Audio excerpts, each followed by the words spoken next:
What is the reason behind the work that you wake up and go to? You have to answer that, and I hope that is a reason that is worthwhile why you're working. So coming to today's talk, I want to just look at a few strategies for us to be debt-free, to relieve ourselves burden that is on our shoulders that cause us not to be able to do things that we need to do because we are indebted, and we need to continue to live to solve this. What we should really be doing is that we should budget how we spend our money, and that is to spend your money from your job and put it into a column where it's going into your real estate, it's going into your business, and it's going into your paper asset.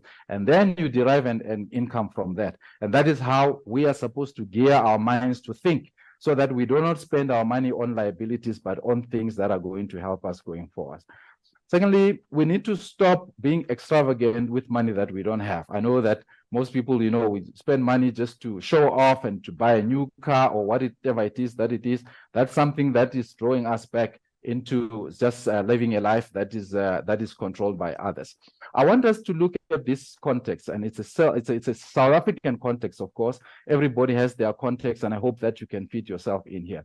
So in terms of thinking to say, but is it possible for me to live a debt-free life? The answer is absolutely. It depends on the choices that you make and how you think and how you feel you need to present yourself to others, your friends, and to the world. It's a matter of thinking and how you position yourself and how you want to be seen, and how you can then position yourself to start from where you are and build where you want to go. The important thing is that we need to focus on what matters more in life, not the things that we want to portray ourselves to our friends, but to focus on our purpose. And that's important, because if we don't understand that we're on a global leadership forum, and there are things that are common to all of us, and that commonality should really be based on the value of our human existence, because that human existence is connected to a very big God who loves us and who wants us to be all that he created us to be in the earth.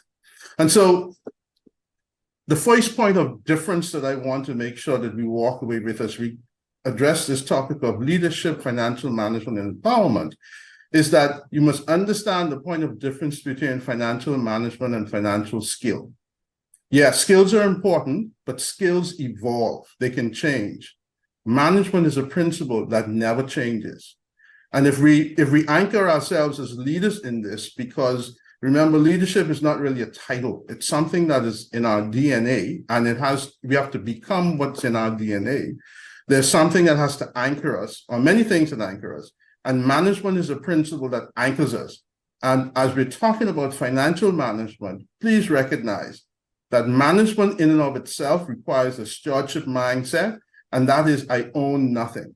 If you are submitted to the king or the owner of all things, then that means that we're simply stewards of the gifts, the talents, the abilities that we've been blessed with, including the resources or what we are managing financially to bring increase into our lives. Management will require that you identify what you have. There's a very important concept, or I should call it a precept. It's a principle in life that whatever you are given as something to be managed, and it comes in and through your DNA, you have to name it, because management will also demand that you assess what you need in order to produce desired results. So what is it that you have? What are you approaching it from in terms of a mindset, and what do you need? And sometimes, or many times, is who do you need? Because management requires order, and order precedes increase. So financial management that brings empowerment comes through increase. And remember, management maximizes results. And those maximized results, it attracts more to your life. Remember, who or what informs your thinking? There goes that word again, thinking. With regard, financial management is critical. And the second realm is, of course, what most of us, we do naturally and we do every day, the realm of the use of the finances. How you use financial resources reflects your understanding of financial management. Financial management is more than money management. And I know this is going to cause perhaps some questions, but isn't the financial management about money management? It could be, but it's not really what I call the primary reason or the primary principle of called financial management. In other words, financial management is best described as resource management because it's more than just money. Money is a secondary resource, and it's a resource, and it's not even a primary resource. Money is a secondary resource. So financial management starts with acknowledging and appreciating the source of the resource. When you do that, you will focus on the source.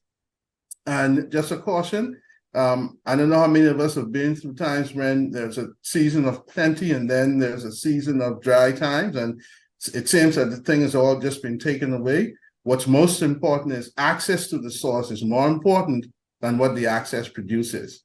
There is accountability and responsibility that comes through financial management. So, fourth point, understand the intended purpose of the resources under management. My dear family and all around the world, please listen to me very carefully. Hustling is not management. The resources are not yours.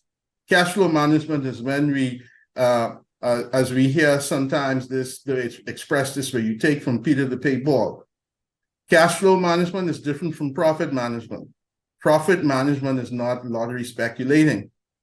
Profit is produced in two ways. My family, listen to me. Profit is produced when you learn in the process of financial management and what you yield at the end. A net loss doesn't mean lack of management. In other words, learn the governing rules of financial management. Key concept here, financial literacy is the education that is most often missed. Don't have time to get into it, but here are some closing insights. Remember that financial management begins with what you start with, not what you hope to end up with. So if you think about financial resource management and you think about what you start with, remember, you can transfer financial management generationally, but you can also transfer mismanagement generationally.